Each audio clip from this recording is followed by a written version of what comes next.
आज हम कुछ और मज़ीद सेक्शंस को डिस्कस करेंगे, जो कि as a freelancer, as a remote worker आपको हेल्प करेंगी in basically acquiring those skills जो रिक्वायर्ड होंगी एक अच्छे सक्सेसफुल अ, रिमोट वर्क के लिए या अच्छे सक्सेसफुल फ्रीलांसिंग जर्नी के लिए। जिसमें से अगर हम मेनली बात करें तो हम डिस्कस करेंगे प्राइसिंग स्ट्रैटेजीज़ को, कि किस तरह से आप अपनी प्राइसिंग को सेट कर सकते हैं depending on the projects. Secondly फिर हम डिस्कस करेंगे क्लाइंट रिलेशनशिप्स बिल्डिंग को, कि किस तरह से आप क्लाइंट्स के साथ कम्युनिकेट करेंगे एक अच्छे लॉन्ग टर्म रिलेशनशिप के लिए।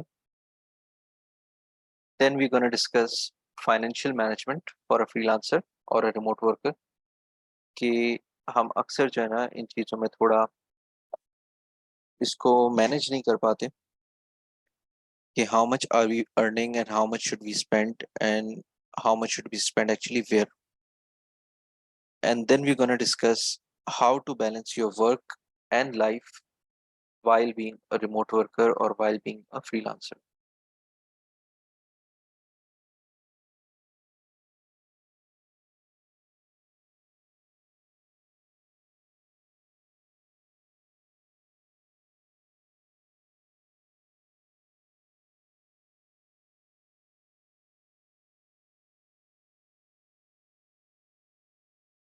Okay,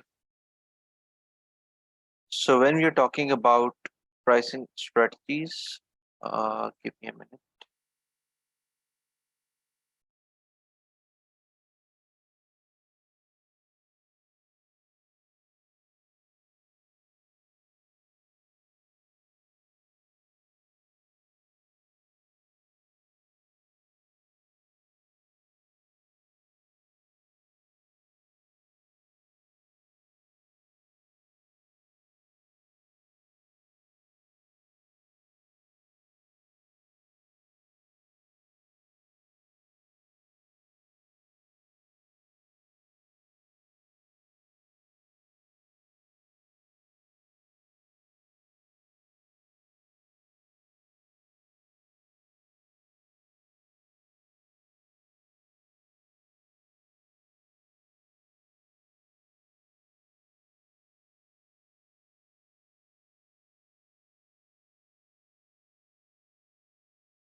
ओके, सो जब हम प्राइसिंग स्ट्रेटजीज को डिस्कस करते हैं तो नॉर्मली हमें कुछ इन पॉइंट्स की स्ट्रेटजीज नज़र आती हैं जो डिफरेंट फ्रीलांसिंग प्लेटफॉर्म्स ऑफर करते हैं, या अगर हम किसी इंटरनेशनल क्लाइंट से डील कर रहे होते हैं तो वो इन 4 सेगमेंट में से किसी एक को प्रेफर करता है for their pricing.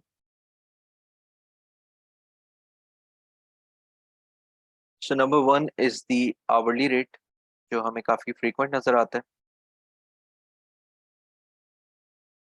Different freelancing platforms पे आप अपना एक आवरली प्राइस सेट करते हैं, जो कि क्लाइंट एंड पे भी उनके लिए सूटेबल रहता है, that they know how many hours you have put into the work, and उसके accordingly they just simply pay you. Then we have project based pricing. Project based pricing में आप जब क्लाइंट से अपना प्रोजेक्ट डिस्कस करते हैं और उसकी बेस पे आप एक उसको फिक्स्ड प्राइस बता देते हैं कि जी दिस टास्क और this project is gonna be cost them this much. Then we have value based pricing. उसमें हमारे पास पॉसिबली हो सकता है कि एक फिक्स प्रोजेक्ट ना हो, but it's more about what value do you bring for the client. Let's say कि आप एक क्लाइंट को कंसल्टेंसी प्रोवाइड कर रहे हैं for establishing a social media presence or establishing a Shopify store or an e-commerce brand। अब इसमें कुछ चीज़ें ऐसी होंगी जो कि प्रोजेक्ट बेसिस भी हो सकती हैं। फॉर एग्जांपल कि जी मैं आपका Shopify स्टोर सेटअप करके दूँ। अब उस स्टोर सेटअप की कॉस्ट प्रोजेक्ट बेसिस पे भी आप रख सकते हैं, आवरली रेट पे भी रख सकते हैं। बट देन क्लाइंट कहता है कि जी अच्छा इस बीच में,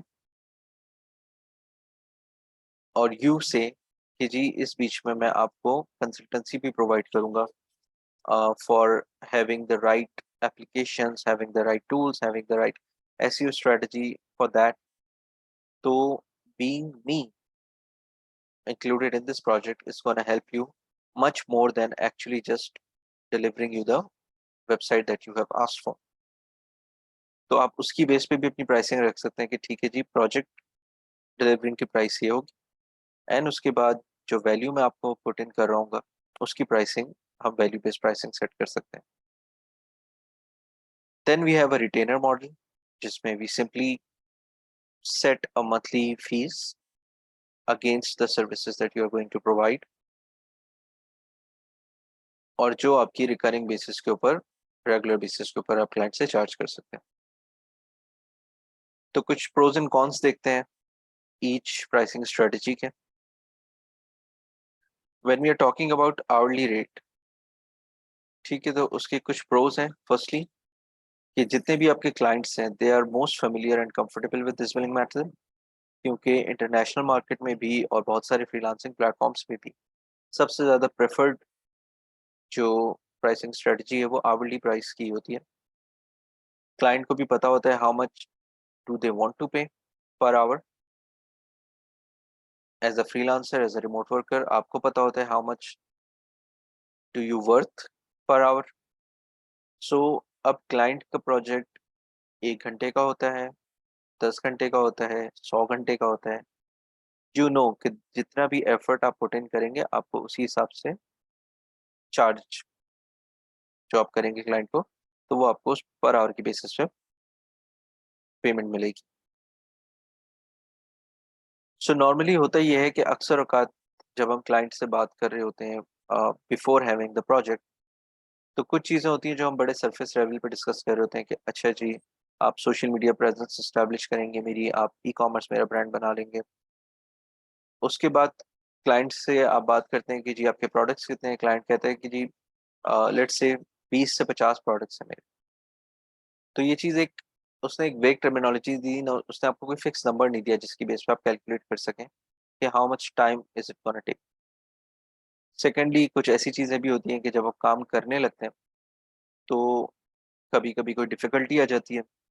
फॉर एग्जाम्पल आपने क्लाइंट का बिजनेस मैनेजर स्टैब्लिश किया और उसका बिजनेस मैनेजर ब्लॉक हो जाता है फॉर सम रीज़न। तो अब एक ये एडिशनल टास्क आ गया कि अब आपको इसको भी रीइंस्टेट करवाना है। उसमें आपका मज़ीद टाइम लग जाता है। आप फेसबुक चैट सपोर्ट से बात करते हैं, वो आपको कुछ टाइम बाद रिप्लाई करते हैं। तो इस तरह के जो चैलेंजेस आते हैं उसमें you can discuss it with the client, या आप सिंपली जो इनके टूल्स होते हैं फ्रीलांसिंग प्लेटफॉर्म्स के, या आपके जो टाइम मैनेजमेंट का टूल जो भी आप यूज़ कर रहे हो, आप उसमें मेंशन कर सकते हैं कि ओके दिस मच टाइम मुझे और लगा इस पर्टिकुलर काम के लिए। तो अगर कोई एडिशनल टास्क भी बीच में आ जाते हैं तो यू नो कि आप उसको भी बिल कर सकते हैं इजीली। ठीक है, the longer you take to complete the work the more you get paid. So इसमें एक सिनेरियो ये होता है कि आपका टास्क जितना भी लॉन्ग ड्यूरेशन का होगा उसमें आपको उतने ही ज़्यादा फिर पैसे भी मिलेंगे। अदरवाइज अगर हम प्रोजेक्ट बेस की बात करें तो प्रोजेक्ट में बीच में जो भी डिफिकल्टीज आए, जो भी चैलेंजेस आए, वो क्योंकि आपके इनिशियल स्कोप में डिफाइन नहीं होते, तो क्लाइंट भी ज़्यादा जो है ना उसमें रिलेक्टेंट होता है कि वो आपको वो पे करे additional cost. But when you are charging him on hourly base, तो आपको पता है कि you whatever time you are gonna take for the project, इसका ये मतलब नहीं है कि आप जानबूझ के अपने प्रोजेक्ट्स को और ड्रैग करेंगे, उसको मजीद जो है ना डिले करेंगे, क्योंकि क्लाइंट और आपकी कुछ इनिशियल कम्युनिकेशन हुई भी होगी कि जी इस काम में मैक्सिमम इतने आवर्स लगेंगे। बट हाँ, ये चीज़ ज़रूर हो सकती है कि जिस चीज़ में जितना टाइम आपको लेना है आप आराम से ले सकते हैं, एंड आपको ये डर नहीं होगा कि मैं फालतू में एक्स्ट्रा टाइम पुट इन कर रहा हूँ, मैं फालतू में जो है ना इसमें एक्स्ट्रा एफर्ट्स पुट इन कर रहा हूँ, जबकि मुझे पैसे तो ज़्यादा मिलेंगे नहीं। आर्ली रेट में आपको ज़्यादा पैसे मिल जाते हैं। It is easy to compete with high price freelancers early on in your career. So let's say आप फ्रीलांसिंग प्लेटफॉर्म्स में अपनी एक प्रेजेंस बनाना चाहते हैं, एंड आप देखते हैं कि जो सर्विसेज आप प्रोवाइड कर रहे हैं उसमें ऑलरेडी डिफरेंट फ्रीलांसर्स एक सर्टेन प्राइस पे उसको आप वो सर्विसेज प्रोवाइड कर रहे हैं, तो you can easily compete with them. आप अपनी प्राइसिंग को थोड़ा बहुत अप डाउन करके एक ऐसा आवरली रेट सेट कर सकते हैं जिसमें आप क्लाइंट को वही सर्विसेज प्रोवाइड कर रहे हैं जो पॉपुलर फ्रीलांसर्स प्रोवाइड कर रहे हैं, but since your pricing are lower, तो क्लाइंट को थोड़ा जो है ना आप शायद वो आपको प्रेफर कर लें कि ओके मुझे यही काम करवाना है, this person is doing the same thing but at cheaper price, तो आपके chances to get that project increase हो जाते हैं। कॉन्स क्या है इसकी जी? आपका अर्निंग पोटेंशियल जो है वो लिमिटेड रहता है कि जितने घंटे आपने काम किया होगा उतने ही पैसे आपको मिलेंगे, जबकि प्रोजेक्ट बेसिस में या रिटेनर बेसिस में अक्सर ये भी होता है कि आप अगर फ्री भी हैं, ठीक है, या आपके पास कुछ आवर्स स्पेयर भी बच जाते हैं, but if you have completed the project on time, या इफ़ योर रिटेनर का मंथली टेन्योर ख़त्म हो गया, देन क्लाइंट आपको पे करेगा, ठीक है। लेकिन आर्ली रेट में आपकी जिधर आवर्स ख़त्म हुए you are done with the client, and then आप अगेन न्यू प्रोजेक्ट हंटिंग की तरफ चले जाते हैं। You are incentivized to take as long as possible and get penalized for fast efficient work. तो इसमें थोड़ा सा अपोजिट ही हो जाता है कि अगर आप अपने ड्यू टाइम से पहले काम डिलीवर कर देते हैं तो आपको पैसे कम मिलते हैं, बिकॉज आपने आवर्स कम पुट इन किए होते हैं। तो अगर आप क्लाइंट का काम जल्दी कर देंगे, एफिशिएंटली करके उसको डिलीवर कर देंगे, तो आपके कुछ पैसे कम हो जाते हैं आर्ली रेट में। देन आपको एक एक घंटे का हिसाब रखना पड़ेगा, ठीक है। So you need to use these time tracking tools, और आपको क्लाइंट को भी हर दफ़ा अप टू डेट रखना होगा कि जी these many hours I have put into this work, and that is why you deserve to be billed, or you deserve to charge the amount that you are billing him.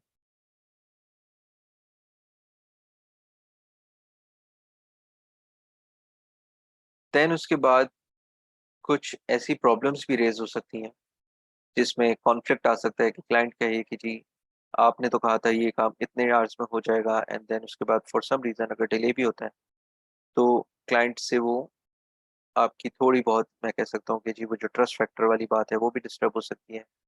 So it is important कि जब आप early rate अपने set कर रहे होंगे, या जो pricing और नेगोशिएशंस आप करते हैं क्लाइंट से, वो बहुत क्लियर हो, एंड उसमें आप ये पॉइंट भी रखेंगे कि इफ़ फॉर एनी रीज़न आप अगर अपने आवर्स को एक्सटेंड करेंगे तो वो मैक्सिमम कितने आवर्स तक एक्सटेंड हो सकते हैं, and how are you gonna charge the client as well.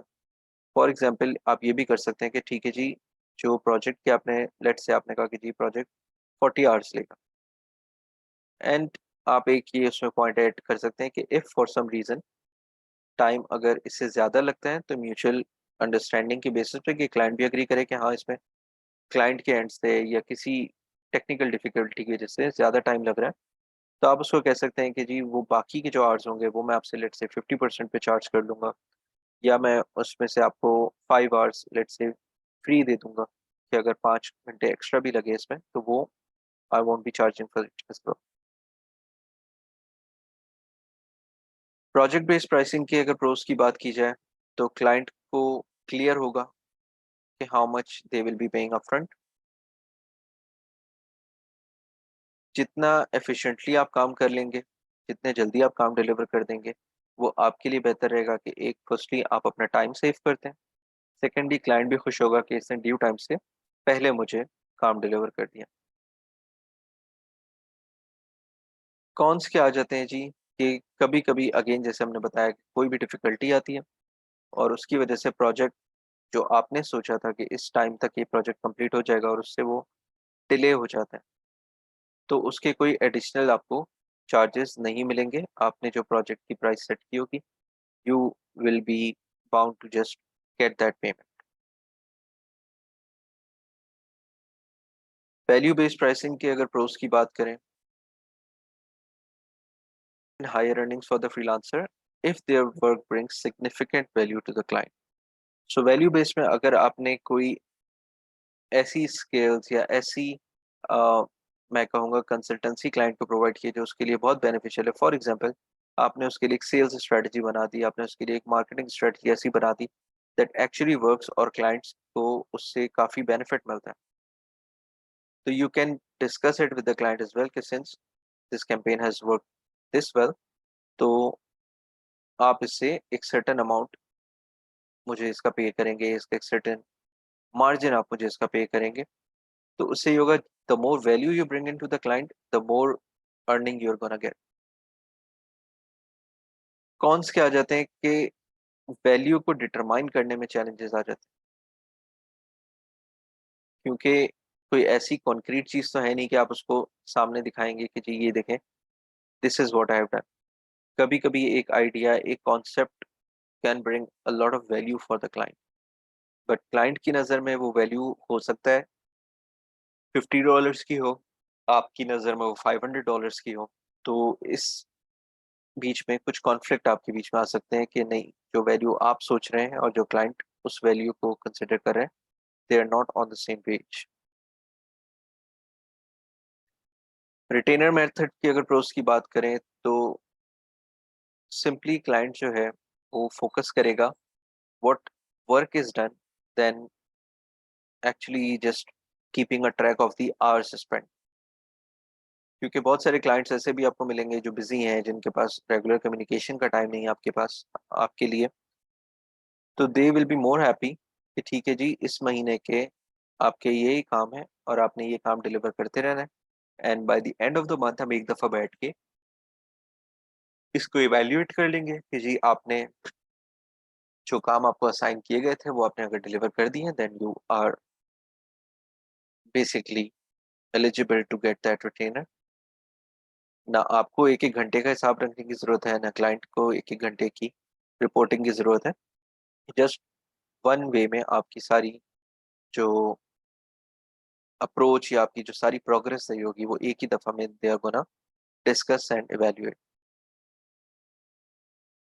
Retainer method is very simple and predictable for the client. So it's similar like giving you a salary, it's similar like giving you a monthly fees. So उनके accounts में, उनके billing में they already know कि month and पे आपको कितने पैसे देने हैं। सो कोई फ्लक्चुएशन नहीं होगी इसमें, कोई वेरिएबल फैक्टर्स ऐसे नहीं आएँगे। आपकी जो सर्विस की फीस आपने डिसाइड की है, you will be simply charging that.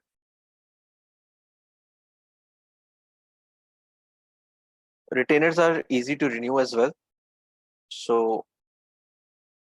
कि अगर क्लाइंट आपके काम से खुश होता है, so you can simply just continue it for the next month, continue it for the next month, and अगर आप रीनेगोशिएट भी करना चाहें प्राइस, सो आप जो भी अप एंड डाउन आपकी वेरिएबल्स आप ऐड करेंगे अपने रिटेनर में, तो क्लाइंट को पहले से पता होगा, client will be it will be easier for them to understand कि ओके जी, this is the amount that I am gonna be paying you by the end of the month. So आपकी एक long term partnerships बन सकती है। जैसे मैं भी अक्सर आपको बताता हूँ कि I don't prefer working on Upwork, I don't prefer working on Fiverr, but मैं लिंक्डइन से अपने प्रोजेक्ट्स लेना ज़्यादा पसंद करता हूँ। उसकी वजह ये है कि लिंक्डइन पे मुझे जो लोग मिलते हैं, they are actually looking for a full time resource. तो अगर मैं उनके साथ अपने एक सेट टाइम आवर्स के, अगर इवन फुल टाइम भी नहीं है, पार्ट टाइम भी है, तो मुझे पता है कि जी इनके लिए मुझे I am bound with them for the whole month, they are gonna be paying me this much of a salary each month. तो ना वो मेरे लिए कोई डिफिकल्टी है कि मैं जानबूझ के अपने कोई आवर्स को बढ़ाने की कोशिश करूं, या मैं प्रोजेक्ट की वैल्यू को ओवर प्राइस रख दूं कि जी मुझे ज़्यादा पैसे चाहिए। I will simply discuss before hand कि जी इतने पैसे आप मुझे मंथ एंड पे देंगे, और इस बीच में इन डोमेन्स में आपको जो भी हेल्प चाहिए होगी वो मैं आपको प्रोवाइड करूंगा during these locked hours. So as I said, it's a good strategy for long term client building. आपकी रेगुलर इनकम स्ट्रीम जनरेट हुई भी होती है, आपको पता होता है कि जी whatever work you are gonna do this month, so by the end of the month, how much will you be earning? Cons की अगर बात की जाए, तो इसमें थोड़ा सा लिमिटेड अर्निंग पोटेंशियल इस तरीके से हो जाता है कि क्योंकि आपने एक रिटेनर सेट कर लिया है अपने काम का, तो अब उस काम में जितनी भी ज़्यादा आपको मेहनत करनी पड़े, जितने ज़्यादा कभी कभी आपको एक्स्ट्रा टाइम भी पुट इन करना पड़ता है, but again at the end of the month आपको आपका फिक्स रिटेनर ही मिलता है।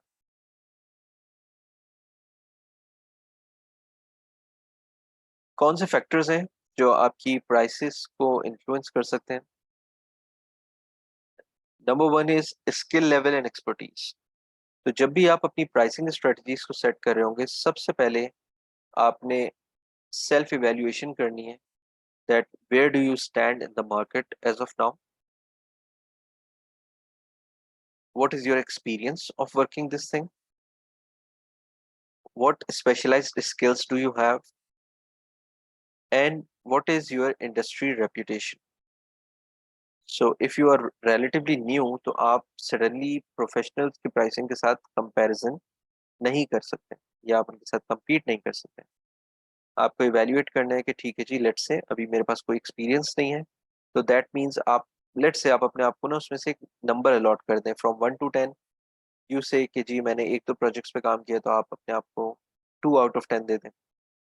स्पेशलाइज्ड स्किल्स में आप कहते हैं कि नहीं, स्किल्स मेरे पास अच्छी हैं, बट जस्ट मेरा चैलेंज ये है कि जी मेरे पास अभी कोई एक्सपीरियंस नहीं। तो आपने अपनी स्किल्स को थोड़े हायर नंबर दे दिए, लेट्स से आपने उसको 6 on 10, 8 on 10 दे दिया। एंड देन आपने इंडस्ट्री रेपुटेशन देखी, तो आपने कहा कि जी अभी मेरे ब्रांड इमेज के ऊपर ज़्यादा काम नहीं हुआ हुआ, अभी there is not much reach, मेरी जो प्रोफाइल है फ्रीलांसिंग प्लेटफॉर्म्स की, that is not very much appealing कि उसमें बहुत ज़्यादा उनको अर्निंग नज़र आ रही हो, या बहुत ज़्यादा उनको जो है ना सक्सेसफुल प्रोजेक्ट्स नज़र आ रहे हो। तो इन तीनों नंबर्स का जब आप एवरेज निकालेंगे, सो यू विल नो कि अच्छा where do you stand as of now with your skills and expertise. Then what you need to do कि आप सिंपली चेक करेंगे मार्केट में कि जो लोग आप ही के अभी लेट्स से आपके बार ग्राफ पे लाई करते हैं, how much are they charging. Then आपकी अपनी भी कुछ प्रेफरेंसेस हो सकती हैं कि ठीक है जी, even if they are charging this much, मैं इससे भी कम में चार्ज कर लूंगा, या मैं इससे भी जो है ना मैं इससे थोड़ा सा हाई चार्ज करूंगा। That depends on what value do you bring for your clients. So again, once you have analyse your skills level and expertise, आप मार्केट रिसर्च करेंगे कि जी आपकी इस पर्टिकुलर नीश में जो आपके कंपेटिटर्स हैं, how much they are charging. But आपने बहुत ज़्यादा खुद को अंडर वैल्यू नहीं करना है। लेट्स से आप एक सोशल मीडिया मैनेजर हैं जो अपना आर्ली रेट, लेट्स से आपने रिसर्च की तो पता चला कि जी जितने ज़्यादा न्यू कमर्स हैं, उनका एक एवरेज अमाउंट वो लोग $20 पर आवर चार्ज कर रहे हैं। तो आप कोशिश करेंगे कि आप ज़्यादा से ज़्यादा 17 आवर्स पर आवर, 17 आवर्स या $17 पर आवर कर लेंगे, 15 तक कर लेंगे। बहुत चले, आपने कहा कि नहीं अभी मैं बहुत ईगर हूँ, आप 10-12 के अराउंड कर लेंगे। लेकिन आप बहुत ही इसको जो है ना अंडर वैल्यू नहीं करेंगे कि जी $5 पर आवर मैं चार्ज करूँगा। उससे कहीं न कहीं क्लाइंट के माइंड में ये चीज़ आती है कि this person is not experienced enough, या ये कहीं ऐसा तो नहीं कि मुझे सस्ते के चक्कर में मैं मुझे रुला देगा ही। So they prefer somebody who is offering a comparative price, कि उससे कम में उनको वैसे और कोई नहीं मिल रहा उन प्राइसेस में। So they will just go for 1 और 2 डॉलर शॉर्ट, कि ओके जी ये मुझे थोड़ा कंपैरेटिवली चीपर लगा, एंड इसकी जो एक्सपर्टीज़ है वो भी मैच करती है as per my requirements. Project complexity is one of the factors जो आपकी प्राइसिंग को इन्फ्लुएंस कर सकता है। आपने प्रोजेक्ट को थॉरोली स्टडी करना है कि what the client is asking for. Then आपने एनालाइज़ करना है कि इस काम को करने के लिए आपको कौन-कौन सी स्किल्स रिक्वायर्ड होंगी। Can you do it individually, या आपको कोई एडिशनल रिसोर्स चाहिए होगी, ठीक है?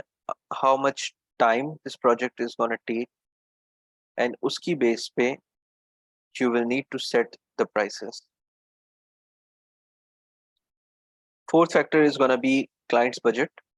So you need to be aware of the client's budget constraints.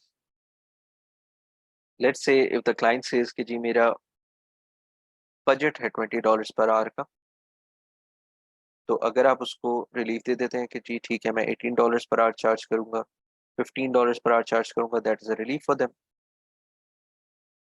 But just to win this project आपने ऐसा नहीं करना है कि आप क्लाइंट की हर बात को मान के, क्लाइंट कहता है कि जी $10 का बजट है और आप कहते हैं हाँ जी हो जाएगा, जबकि आपको पता है कि ये डिफिकल्ट हो जाएगा आपके टाइम के लिए भी, आपकी जो है ना ओवरऑल जो आप कमिटमेंट अगर इसके साथ ये कर लेते हैं इस प्रोजेक्ट में, और कल को आपको एक और प्रोजेक्ट मिल जाता है जो कि $20 दे रहा है या $30 देने को तैयार है for similar project and similar time commitments, तो वो आपके लिए चैलेंजिंग हो जाएगा।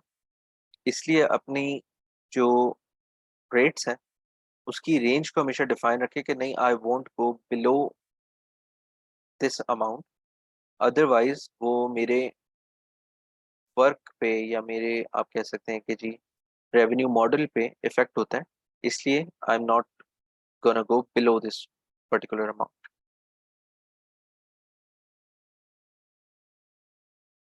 सो नेगोशिएट किस तरीके से करना है अपने क्लाइंट्स के साथ जब भी आप प्राइसिंग डिस्कस कर रहे हो। सबसे पहले एंड सबसे इम्पोर्टेंट चीज़ है your research and preparation. When ever you get a client जिससे आप इनफैक्ट अभी सिर्फ बात भी कर रहे हैं, अभी आपको प्रोजेक्ट मिला भी नहीं, so you need to make sure सबसे पहले आप क्लाइंट को थॉरली रिसर्च करेंगे, हु ही इज, कितने प्रोजेक्ट्स अब तक कर चुका है, क्या इसका सक्सेस रेट है, पेमेंट की जो इनकी अवेलेबिलिटी है, या पेमेंट कितने का जो सक्सेस रेट है वो कितना है इनका। देन उसके बाद जो प्रोजेक्ट ये डिस्कस कर रहे हैं उस प्रोजेक्ट को स्टडी करें। Let's say if it's a running business, तो आप उस बिजनेस को स्टडी करें, what that business is about, what the client is about, what that project is all about, ठीक है। Once you have all the information, जैसे अभी मुझे एक चीज, मैं थोड़े दिन पहले एक पोस्ट देख रहा था, थोड़े दिन में नहीं कल परसों ही मैं पोस्ट देख रहा था, the three biggest companies of the world, ठीक है। उसमें वो बिगेस्ट कंपनीज ऐसी हैं कि इवन एप्पल, गूगल, सैमसंग, ये जितने बड़े नाम हैं उन सब कंपनीज में इनके शेयर्स हैं। एंड देन इनकी एक अलग जो है ना इंडिविजुअल अर्निंग के बहुत सारे मीडियम्स भी हैं, and they are like the giants. वो ये एप्पल वगैरह भी उनके आगे ना कुछ नहीं है, एप्पल टेस्ला भी कुछ नहीं है। They are the biggest companies of the world. And recently अभी मैंने कुछ महीनों पहले एक प्रोजेक्ट पे काम किया, तो वो जो प्रोजेक्ट था वो बिजनेस नाम कुछ और था, एंड थोड़े टाइम में मुझे पता चलता है कि that business had been acquired by BlackRock. अब उस टाइम मुझे आइडिया नहीं था, मैंने कहा ठीक है जी, हो गया, किसी कंपनी ने एक्वायर कर लिया, सही है, well well, good for them. और अभी मुझे वो पता चला कि that company is one of the biggest company of the world. कि अगर वो कंपनी आपको एक्वायर कर लेती है, that means you are set for the generations. तो अगर मैं वो रिसर्च करता कि अच्छा जी ब्लैक रॉक ने एक्वायर कर लिया आपको, तो I would have upsell them, I would have find ways to connect with somebody at BlackRock कि ठीक है जी, if I am managing this project तो आप अपने जो है ना कुछ और प्रोजेक्ट्स भी मुझे हैंड ओवर कर सकते हैं। But because I just let it go this piece of information, जिसकी वजह से मेरा एक पोटेंशियल रेवेन्यू स्ट्रीम या एक पोटेंशियल ग्रोथ की मेरी जो स्ट्रेटजी थी वो मुझसे मिस हो गई।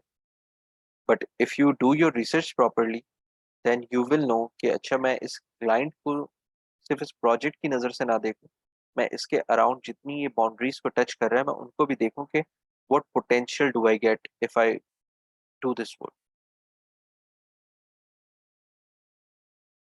After the research and preparation आपको क्लाइंट्स की नीड को प्रॉपरली समझना है।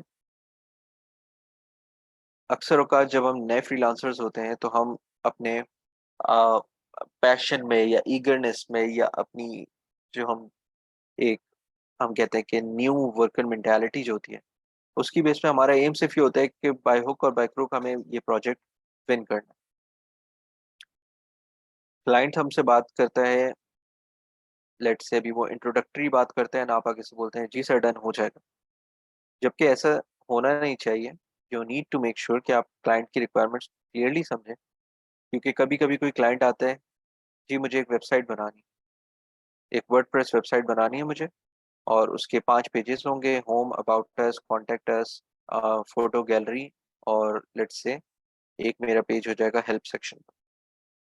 आपने कहा ठीक है जी बन जाएगा। बाद में पता चलता है कि जी वो क्लाइंट का जो गैलरी सेक्शन है उसके अंदर कोई 5,000 तस्वीरें अपलोड करनी है।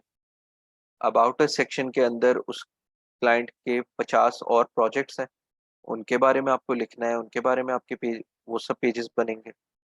देन होम पेज पे वो कितना कंटेंट, कितनी इंफॉर्मेशन ऐड करवाना चाहता है। तो ये सब चीज़ें अगर आप पहले से क्लियर रखेंगे तो आपके लिए टाइम डिसाइड करना, बजट डिसाइड करना ईजी हो जाता है।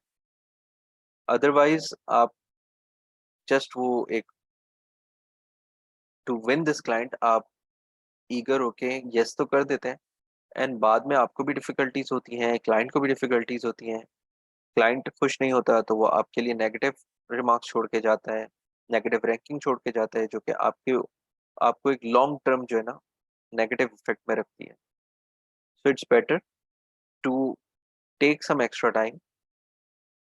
लेट्स से मेरे पास कोई क्लाइंट आता है कि जी हमें ये काम करवाना है, और मैं उनसे पूछता हूँ अच्छा जी टेंटेटिव, एक मेरे पास एक फॉर्म होता है, आई am gonna share it with you, कि सोशल मीडिया का क्लाइंट होगा तो उससे क्या फॉर्म फिल करवाना है, वेबसाइट का क्लाइंट है तो क्या फिल्म फॉर्म फिल कराना है, इवन लोगो किसी को डिजाइन करना है तो एक लोगो का एक ब्रीफ फॉर्म होता है, वो आप फिल करवाते हैं उससे, जिसकी बेसिस पे आपको वो सारी इंफॉर्मेशन मिल जाती है that you will need before starting the project.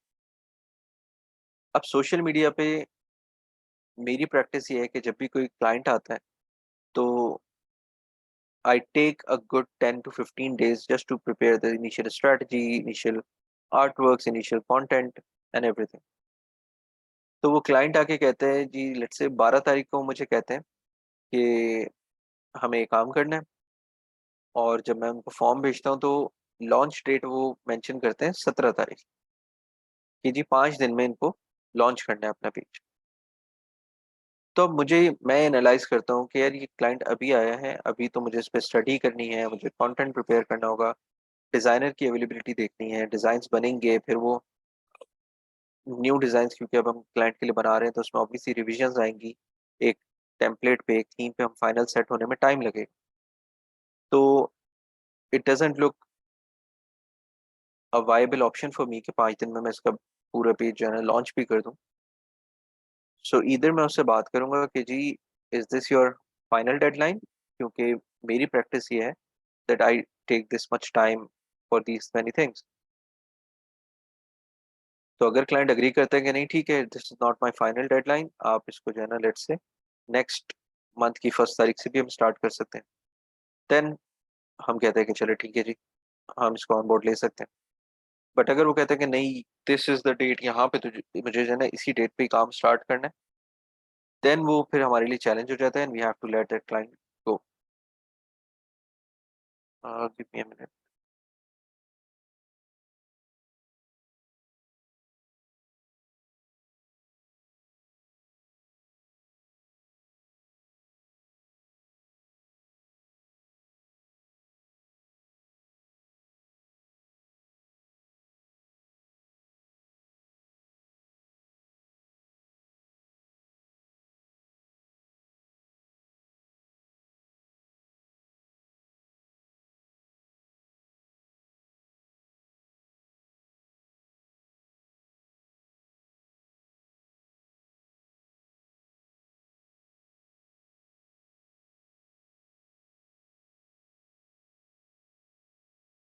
Okay, so then you need to showcase the value you are going to bring into this project.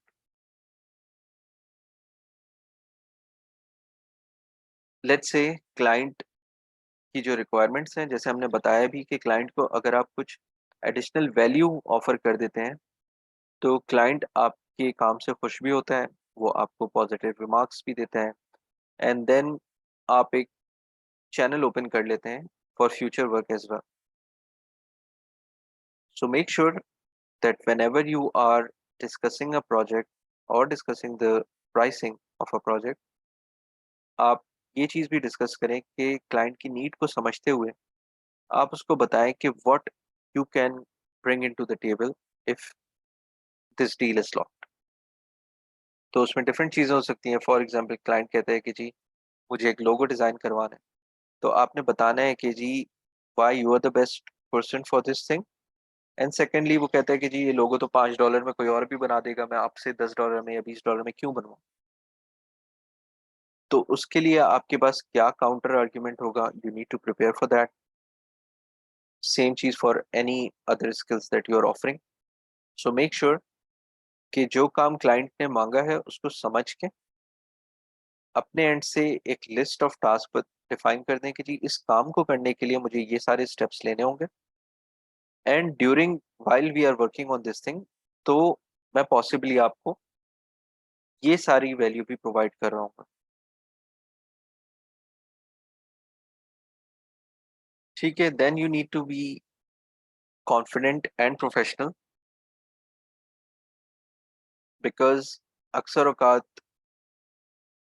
जब हम क्लाइंट से बात कर रहे होते हैं और क्लाइंट थोड़ा सा भी हमसे ओपन हो जाता है, थोड़ा फ्रेंडली हो जाता है, तो हम भी जो है ना बहुत ज़्यादा ही उससे फिर फ्रेंडली होने की कोशिश में लग जाते हैं कि बस अब किसी भी तरह जो है ना ये घेर लें इस क्लाइंट।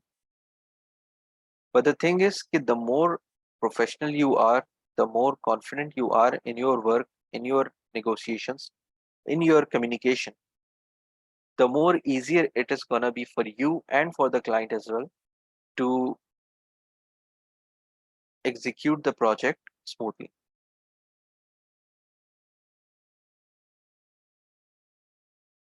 ड्यूरिंग माई टेन्योर बहुत सारे क्लाइंट से मैं मिला हूँ, ठीक है, बहुत सारे क्लाइंट से दोस्ती भी हो गई है, लेकिन जब काम की बात होती है ना, फॉर एग्जाम्पल कि जब हम ऑफिस में या जब हम एक दूसरे के सामने ड्यूरिंग वर्क आवर्स बैठे होते हैं, देन हमारी बातें प्रोफेशनली होती हैं कि पहले प्रोजेक्ट की बात हो जाएगी, डेडलाइंस की बात हो जाएगी, रिक्वायरमेंट्स की बात हो जाएगी, डिलीवरी डेट्स की सारी बातें हो जाएंगी। Once we are set on these things, उसके बाद हमें अगर बैठ के चिट चैट करनी है, हमें बातें करनी है, वो सब चीज़ें, then we can do all of this.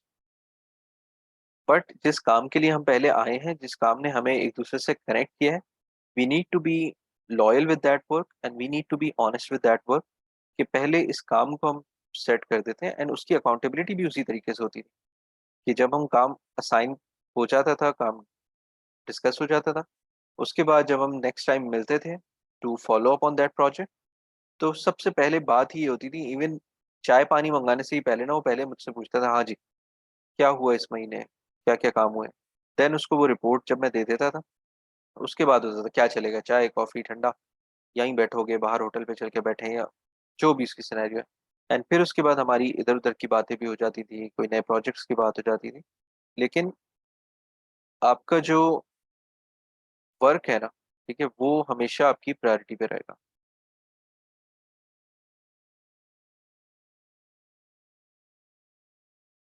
देखिए, इट डिपेंड्स कि where are you standing at this project right now.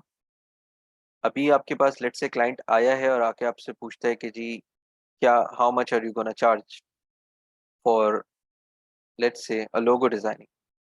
तो आप उसको बोलेंगे कि first I need to understand your requirements. ठीक है, और रिक्वायरमेंट्स में सिंस ये आपका काम है तो आपको इसकी पूरी इन एंड आउट नॉलेज होगी।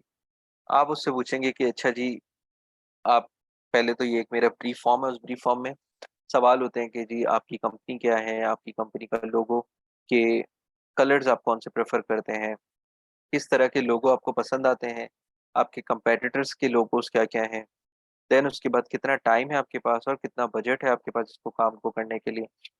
इस तरह के जब सारे सवाल आप उनसे ले लेंगे, आप क्लाइंट को ये बोलेंगे कि जी once I understand your requirement. उसमें इनफैक्ट ये भी होता है कि आपको डिज़ाइन की कौन सी फाइल चाहिए, कितनी रेजोल्यूशन पे चाहिए, कितने वेरिएशंस चाहिए आपको। जैसे एक लोगो बनता है तो उसका एक कलर ऑप्शन बनेगा, एक ब्लैक एंड वाइट बनेगा, एक वाइट एंड ब्लैक बनता है, इन्वर्ट जो होता है। फिर आपको उसके अलग अलग साइजेस चाहिए, horizontal, vertical, square, PNG format चाहिए, या आपको कोई और फॉर्मेट में लेट से प्रिंट फॉर्मेट रेडी चाहिए, सीएमवाईके में चाहिए, आरजीबी में चाहिए। ये सारे सवाल जो हमने फाइवर पे भी देखे थे, तो वो उन सारे सवालों के जवाब आपके पास पहले होंगे। Only then you will be able to pitch them a budget. But कभी-कभी सिनेरियो ऐसा भी हो सकता है कि आपने लेट्स से अपवर्क पे एक प्रोजेक्ट देखा और उसने ऑलरेडी प्रोजेक्ट की ज़्यादातर डिस्क्रिप्शन दे दी है, जिसकी बेस पे आप अंदाज़ा लगा सकते हैं कि ओके, ये काम इस बजट में हो जाएगा। तो जब आप उसको प्रपोज़ल सेंड करेंगे और आप ऑटोमैटिकली उसी वक़्त ही जब आप वो प्रपोज़ल में कॉस्टिंग ऐड कर देंगे, तो उसके बाद आप उसको फिर रीनेगोशिएट नहीं कर सकते, क्योंकि क्लाइंट आपसे बात ही इसी वजह से कर रहे हैं कि आपने उसको बजट बता दिया है, उसकी रिक्वायरमेंट्स को समझते हुए। लोग अक्सर क्या करते हैं कि जी उन्होंने अपना एक आर्ली रेट सेट कर दिया और जो उनको प्रोजेक्ट नज़र आता है, जो 1-2 लाइनें उसकी पढ़ते हैं ऊपर से और बस उस पे जो है ना फौरन कवर लेटर और प्रपोज़ल अपना सेंड कर देते हैं। और बाद में फिर वो फँस जाते हैं, क्योंकि जब बाद में वो क्लाइंट उनसे कोई सवाल पूछ लेता है, तो उनके जवाब ऐसे भी होते हैं, अच्छा no I have no idea about it. Client कहता है वो तो मैंने डिस्क्रिप्शन में ऐड किया था। तो क्लाइंट को ये चीज़ बुरी लगती है कि अगर आपने डिस्क्रिप्शन ही नहीं पढ़ी सही से, तो आप आगे मेरी कौन-सी इंस्ट्रक्शन को फ़ॉलो करोगे, या हम आगे क्या एक्सपेक्ट करें कि अगर मैंने आपको इंस्ट्रक्शन दी है तो वो फ़ॉलो होगी या नहीं। तो इसलिए मेक श्योर कि क्लाइंट की रिक्वायरमेंट्स को समझते हुए अगर आप उसी वक़्त उसको बजट बता सकते हैं, वेल एंड गुड। नहीं तो अगर आप क्लाइंट से पहले थोड़ी बात करना चाहते हैं, आप पहले उससे बात करें, उसकी मज़ीद रिक्वायरमेंट को समझें। कुछ क्लाइंट या इनफैक्ट बहुत से क्लाइंट ये चीज़ एप्रिशिएट भी करते हैं कि आप जस्ट ब्लाइंडली एक अमाउंट बिड नहीं कर रहे हैं। आप पहले उनसे प्रोजेक्ट का स्कोप डिस्कस करके आपने वो ज़रूरी सवाल पूछे जो क्लाइंट को भी लगता है कि यस, अ, ये क्लियर है अपनी कम्युनिकेशन में, उसको पता है, ये काम जानता है अपना, and that is why he is asking me these question. Client आपको उन क्वेश्चंस के जवाब दे देगा एंड उसके बाद you can give them a pricing.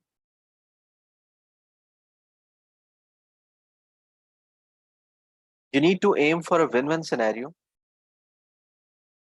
ऐसा ना लगे कि क्लाइंट को लगे कि ये तो बस मुझसे पैसे लेना चाह रहा है, या ऐसा भी ना हो कि आप क्लाइंट के आगे इतने जो है ना पिच जाएँ कि जी बस आप मुझे प्रोजेक्ट दें, बाकी जो आप बोलें वो हो जाए। You need to make sure कि it's a give and take business opportunity. Client को कोई एक ऐसी चीज़ चाहिए जो आप प्रोवाइड कर सकते हैं और क्लाइंट के पास कोई ऐसी चीज़ है जो आपको चाहिए। In this case client wants your service and you want clients money. So make sure that जो भी आपकी नेगोशिएशन होगी, उसमें दोनों पार्टीज़ के लिए एक विन-विन सिनेरियो होगा।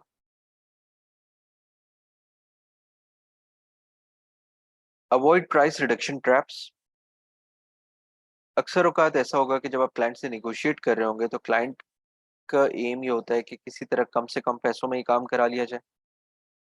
आपकी कोशिश होती है कि ज़्यादा से ज़्यादा पैसों में ये काम हो जाए।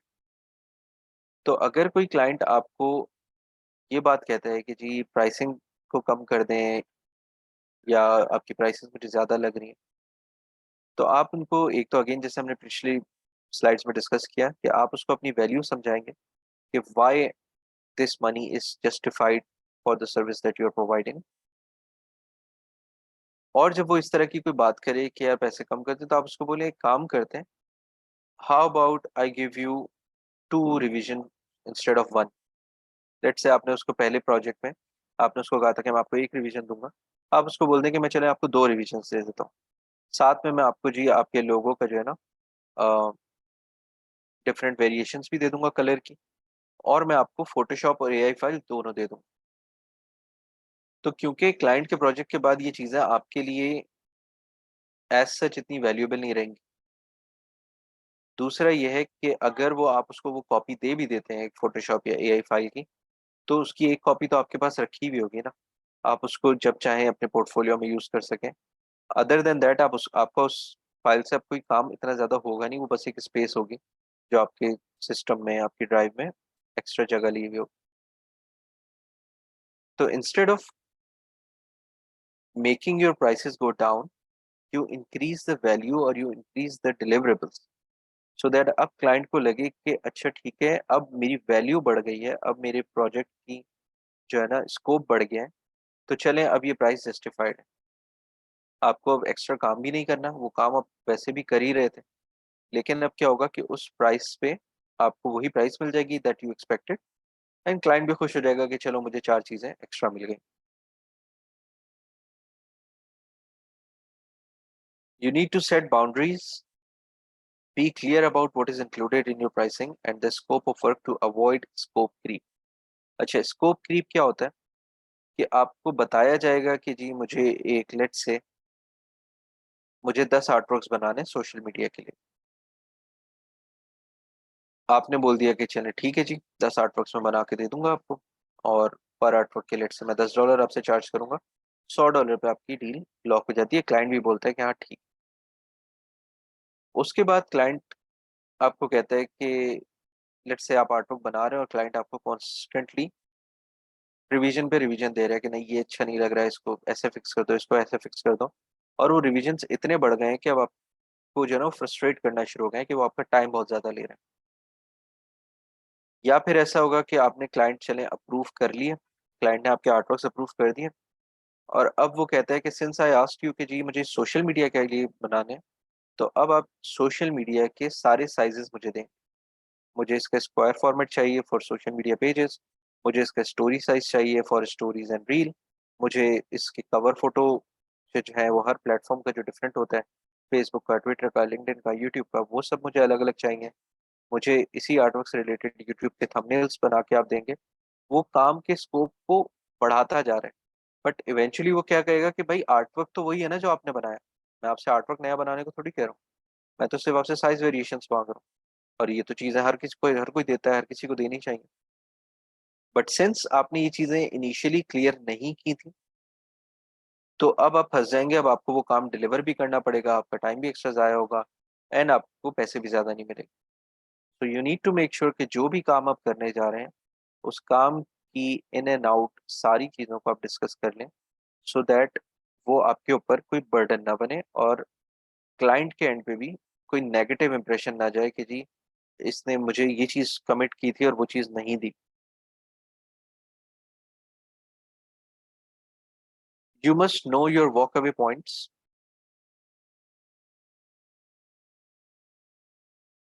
सो वॉक अवे पॉइंट क्या होते हैं जी? कि जहाँ पे आप ड्रॉ कर देंगे अपनी लाइन को कि नहीं इससे पीछे मैं नहीं जाऊँगा, या इससे ज़्यादा काम मैं नहीं करूँगा इस बजट। सो बहुत ज़्यादा क्लाइंट आपको ऐसे भी मिलेंगे जो आपको जो है ना हम कह सकते हैं कि मिसयूज़ करने की कोशिश करेंगे, या आपको ओवरवर्क कराने की कोशिश करेंगे। और अगर आपको ऐसा लगता है कि ये क्लाइंट उस बजट में नहीं आ रहा जो बजट मुझे रिक्वायर्ड है, and you are very clear about कि इससे कम पे मुझे नहीं जाना, तो सिंपली आप क्लाइंट से एक्सक्यूज़ कर देंगे कि नहीं आई एम सॉरी, आप किसी और को देख सकते हैं, इससे कम में मैं काम नहीं करूँ। बिकॉज जिधर क्लाइंट को डेस्परेशन नजर आ गई, जिधर क्लाइंट को नजर आ गया कि यू नीड हिम, तो वो आपको बहुत ज्यादा स्पॉइल करेगा। And you need to make sure that उस ट्रैप में आपने नहीं फंसना है, and you need to know when to say no and when to simply walk out of a project.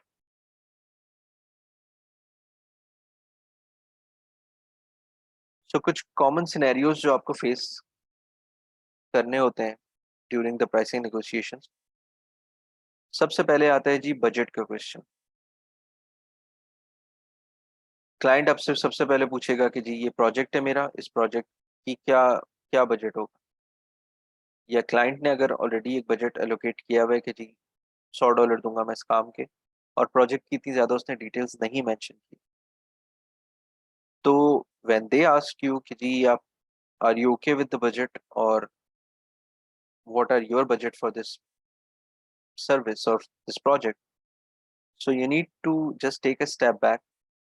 आप क्लाइंट से डिस्कस करेंगे, okay before me move on to the budget, I need to make sure that we both are on the same page. So let's discuss the key deliverables of the project. और उन की deliverables को आपने discuss करना है कि okay जी ये स्कोप है आपका, इससे ज्यादा मैं कुछ नहीं दूंगा आपको, ठीक है। और इन सब की deliverables के अंदर क्या क्या सेगमेंट्स हो सकते हैं। लेट्स से अगर ग्राफिक डिजाइनिंग की हमने बात की तो लोगों की वेरिएशंस आ सकती हैं, सोशल मीडिया की वेरिएशंस आ सकती हैं, ठीक है। कितने सोशल मीडिया प्लेटफॉर्म्स आपने एक्टिव करने हैं, वेबसाइट है तो वेबसाइट के पेजेस कितने हैं, वेबसाइट का कंटेंट कितना है, वेबसाइट की ओवरऑल जो है ना टेक्नोलॉजी क्या यूज करनी है। बहुत सारे जब जब आप जिस पर्टिकुलर प्रोजेक्ट पे या जिस पर्टिकुलर डोमेन पे आप काम करेंगे, आपको उसकी सारी नॉलेज होगी, then you will be able to analyse properly कि अच्छा ये एक एक की डिलीवरेबल के अंदर मुझे ये सब काम करना होगा, तो उसके लिए इतना टाइम लगेगा, एंड एटलीस्ट मुझे इतनी कॉस्ट इससे लेनी है इस काम के लिए। So then you will be able to discuss the budget question more appropriately.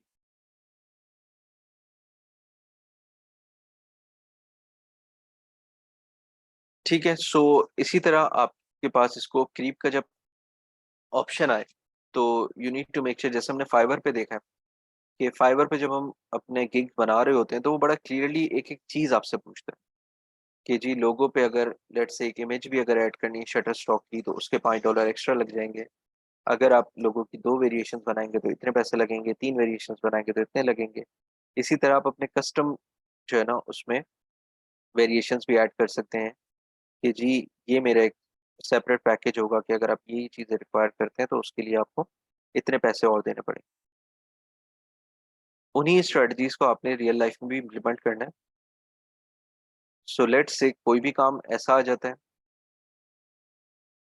जिसमें आपको पता है कि ये काम अभी डिफिकल्ट है, या लेट्स से क्लाइंट कहता है कि जी आप मेरा सोशल मीडिया हैंडल करें, और एड्स जो है ना वो आप अपने एंड से चलाएं, मैं आपको पैसे एडवांस में दे दूँ। और आपने कहा कि चलें ठीक है जी, आपने ले लिया उससे प्रोजेक्ट। अब जब आपने प्रोजेक्ट रन किया, एड चलाए, तो पता ये चला कि कार्ड से जब आपने अपने पेमेंट की फेसबुक को, तो वो पेमेंट तो फेसबुक को गई गई, साथ में आप पे कुछ 2-4 टैक्सेस भी लग गए।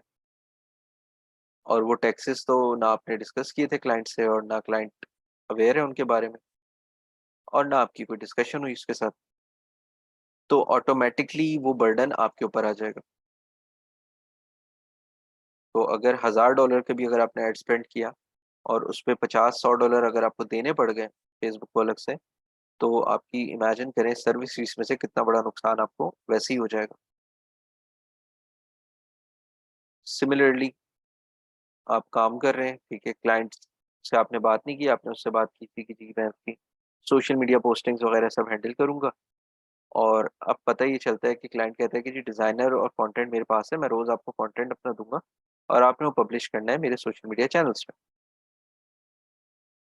तो आपने उससे डिस्कस ही नहीं किया कि जी कितनी पोस्ट होंगी दिन की, कब कब पोस्ट करनी होंगी एंड सो। और बाद में पता चलता है कि क्लाइंट कहता है कि जी ये रोज़ाना जो है ना 8 पोस्टें आपने मेरे सारे चैनल्स पे करनी है, और हर 1 घंटे के बाद करनी है, और टाइमिंग भी होगी रात 9 से सुबह 5 बजे।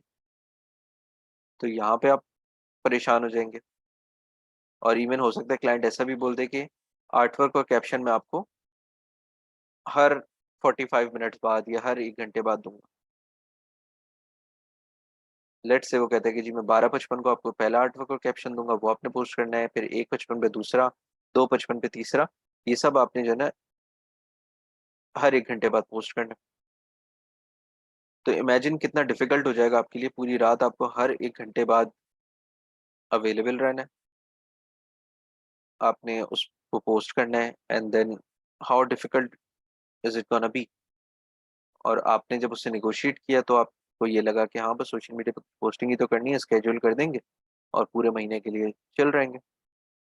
और साथ में पता ये चलता है कि जी वो कहता है कि सिर्फ़ फ़ेसबुक, इंस्टाग्राम नहीं, लिंक्डइन पे भी करना है, पिंटरेस्ट पे भी करना है और 10 और सोशल मीडिया चैनल्स चल रहे हैं।